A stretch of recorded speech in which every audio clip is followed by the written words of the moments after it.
que tu savais qu'on était peut-être les derniers sur l'asphalte de l'autodrome Saint-Eustache? Oui, je le sais. C'est probablement un privilège qu'on a. Écoute, l'autodrome, ça faisait 54 ans que ça existait. Wow. Des pneus, des motos.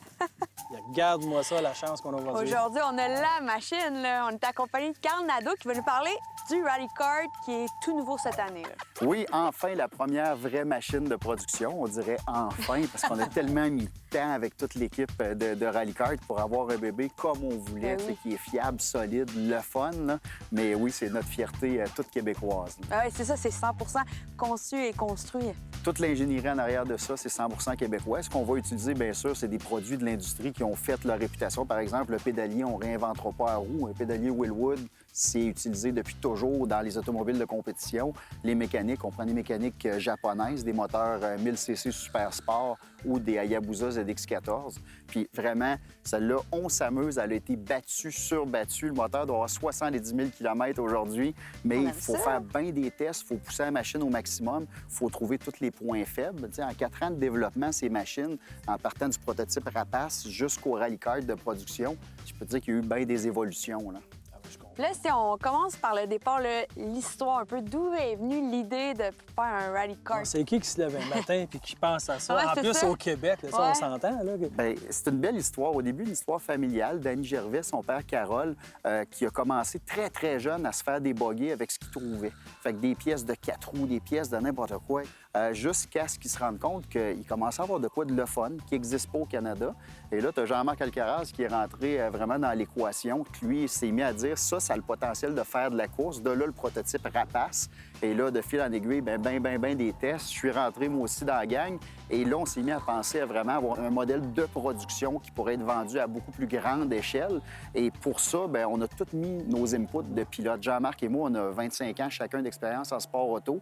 Fait qu'il fallait amener ce que les pilotes aiment. Premièrement, nos acheteurs, il faut être réaliste, c'est du monde 35 ans et c'est plus. ça, parce que c'est qui achète une machine comme ça? Parce que je regardais au niveau du prix aussi, bon, on s'entend que c'est quand même pas donné, mais c'est sûr que t'en as ton argent, on sait que ça bouge, c'est le fun. Mais l'acheteur au Bien, Québec... c'est pas un VTT usagé à 2000 $. Fait que c'est sûr que ça prend des acheteurs qui sont capables de se le permettre. Mais nos acheteurs, c'est souvent du monde 35 ans et plus qu'il faut qu'ils aient travaillé lundi matin, qui ont souvent des familles. Donc, la sécurité, c'était la priorité absolue pour la voiture. La deuxième, c'est que tout type de pilote, on parle de 5 pieds jusqu'à 6 pieds et 5, qui puissent être à l'aise. Puis moi, j'ai toujours eu ce challenge-là. Je mesure 5 et 6. On peut s'en jaser, Cynthia. Donc, les deux, on a les mêmes problèmes. Moi, je suis toujours trop loin du volant. Puis là, tu fais un compromis sur le siège. T'es pas bien. Tu arrives à changer de vitesse. T'es pas mis de même. Ça prenait une machine qui nous permet de le faire. Donc, le pédalier, on a pas loin de 12 pouces d'ajustement. La colonne de direction télescopique, hauteur ajustable. Le levier de vitesse, on peut ajuster l'angle du levier, la hauteur. Frein à main, pour ceux qui prennent l'option, est ajustable. Donc, à la base, tu t'assois, t'es bien. Le siège, bien, c'est un siège OMP avec les protections latérales. Donc, ça, c'était le but. Puis tu peux sauter avec ça. Là. Écoute ça, là. Tu peux sauter. Je cherche les sauts. Là. On peut-être pas en bonne place, mais il y a une trail là-bas. Il dit qu'on peut faire de la trail avec ça. Mais c'est tellement agile, précis. C'est un peu un mélange d'une Formule 1600, d'un T-Rex, d'un Ariel Atom, mais dans un package qui pèse 920 livres. Moi, ma question, c'est la stabilité. Est-ce que c'est un véhicule qui est stable, qui va coller dans les virages ou c'est qu'il faut faire attention? Bien, c'est soudé à terre parce que le centre de gravité est excessivement bas. Okay. Tu as 9 possibilités d'ajustement aussi de hauteur. Là, présentement, on a les ajustements Grand Prix de Trois-Rivières avec des sauts. Fait qu'on est à peu près au centre. Puis c'est une machine que tu peux pousser. Tu peux rentrer fort au frein, mettre un petit peu de poids sur le devant, puis donner un petit coup pour que le derrière commence à décrocher. Okay. Tu embarques de bonheur sur l'accélérateur, tu peux faire des glissades avec ça.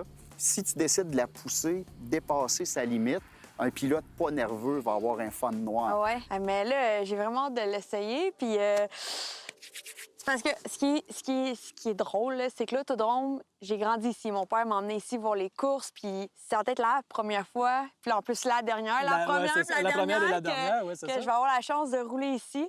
C'est comme un 2 en 1. Puis tu vas avoir la piste à toi tout seul en plus. Ben ouais. Tu vas pouvoir en profiter. À moins que tu te mettes dans mon chemin, là. Non, ça me tente pas vraiment. Non. Comme moi, je vais me tasser. T'as une vilaine réputation, là. Danger au volant. On va t'en regarder passer, nous autres. Ouais. Tu n'auras pas le temps parce que je vais être tellement vite. J'ai hâte de voir ça. Bon, on va jamais.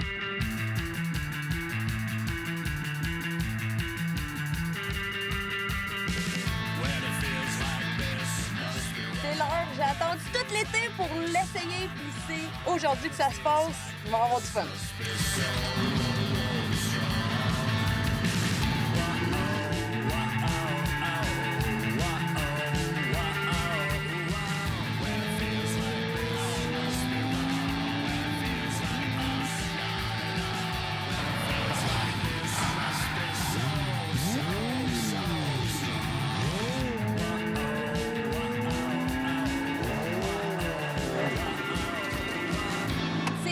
J'avais l'impression d'être dans le go-kart comme Mario Bros. C'était fou! Pour vrai, le fait de changer les vitesses, c'est tellement le fun. Puis c'est stable, ça n'a même pas d'allure. Pour vrai, je suis vendue. Je le conseille à n'importe qui. Si vous avez la chance d'en acheter un ou de l'essayer, pour vrai, ça vaut la peine. Moi, je continue à m'amuser parce que j'ai bien trop de fun. On s'en va plus tard!